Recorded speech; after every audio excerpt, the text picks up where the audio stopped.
Assalamualaikum warahmatullahi wabarakatuh. Selamat pagi anak-anak semua. Apa kabar kamu hari ini? Semoga kamu semua tetap selalu sehat dan selalu bersemangat. Hari ini kita akan membahas mengenai pengukuran.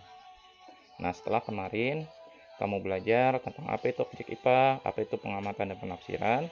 Nah, untuk hari ini kita lanjutkan dengan pengukuran. Pertama, apa sih itu pengukuran? Pengukuran adalah kegiatan membandingkan suatu besaran dengan besaran lain sebagai standarnya. Jadi, pada saat kita mengukur, sebenarnya kita membandingkan suatu ukuran benda dengan ukuran benda yang lainnya. Namun, tidak semua hal itu dapat diukur. Nah, sesuatu yang dapat diukur dikenal sebagai besaran. Kita ambil contoh begini.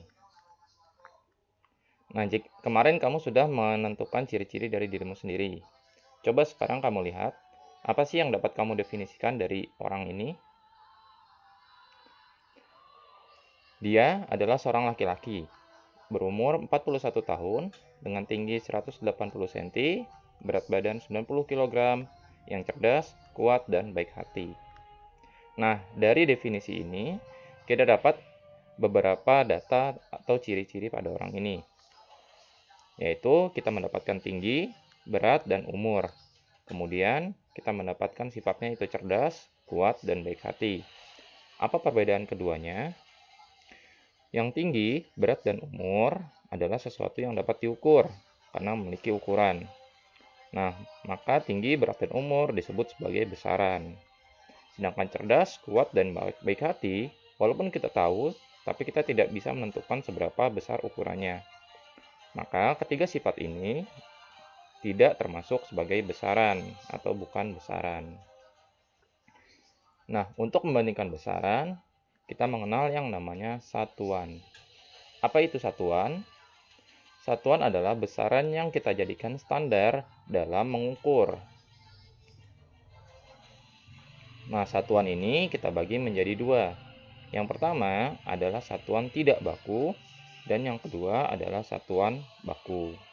Kalian mungkin dahulu pernah belajar mengenai satuan baku dan tak baku di SD. Nah, kita akan mengulang lagi sedikit tentang satuan. Pertama, satuan tidak baku. Satuan tidak baku adalah satuan yang tidak memiliki standar dan hasil yang sama pada setiap orang. Jadi, pengukuran dengan satuan tidak baku dapat menghasilkan ukuran yang berbeda jika yang mengukur berbeda orangnya. Sebagai contoh, satuan tidak baku adalah jengkal, depa, batu, langkah, dan sebagainya. Jika kamu mengukur suatu benda dengan jengkalmu dan dibandingkan dengan jengkal orang lain, kemungkinan hasilnya akan berbeda. Mengapa? Sebab ukuran tangan kita dengan tangan orang lain pasti berbeda-beda. Begitu juga dengan langkah, dengan ukuran batu, dan lain-lain.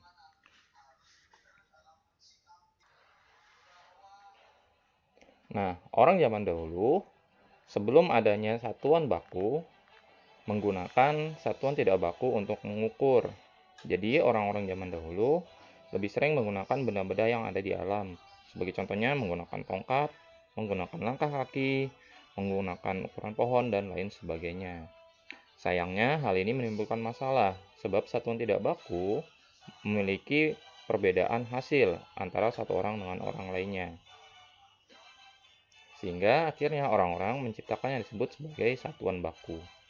Satuan baku adalah satuan yang telah terstandar dan diakui serta memiliki hasil yang sama jika dilakukan pengukuran pada setiap orang.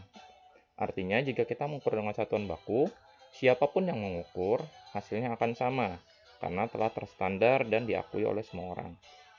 Contohnya adalah meter untuk satuan panjang, kilogram untuk satuan berat, liter untuk satuan volume, dan lain sebagainya.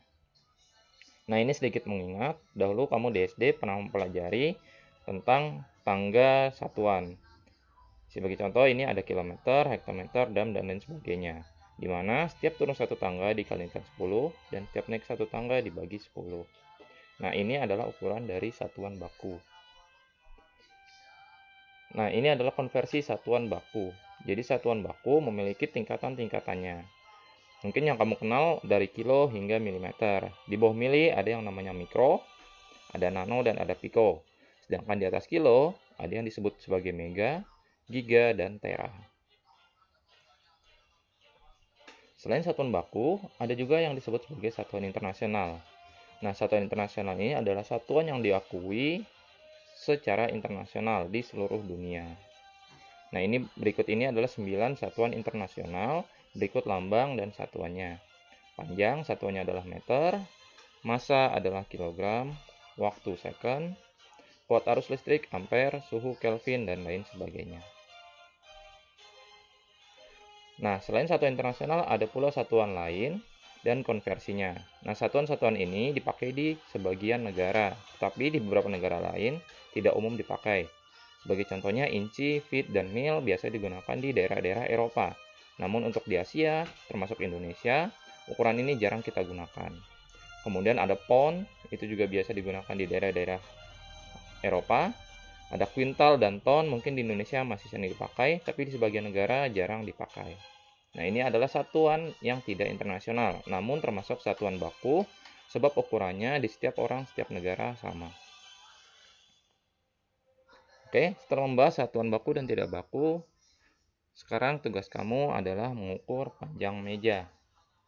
Berikut adalah instruksinya. Jadi yang pertama, mintalah bantuan satu orang anggota keluargamu, boleh ayah, ibu, kakak, atau adik.